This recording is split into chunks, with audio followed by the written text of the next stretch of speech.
أخاه قال إني أنا أخوك فلا تبتئس بما كانوا يعملون. فلما جهزهم بجهازهم جعل السقاية في رحل أخيه ثم أذن مؤذن أيتها العير إنكم لسارقون. قالوا وأقبلوا عليهم ماذا تفقدون؟ قالوا نفقد صواع الملك ولمن جاء به حمل بعير وأنا به زعيم.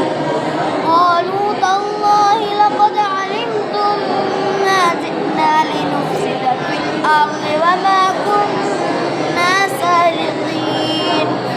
قالوا فما جزاؤه إن كنتم كاذبين؟ قالوا جزاؤه من وجد في رحله فهو جزاؤه كذلك نجزي الظالمين.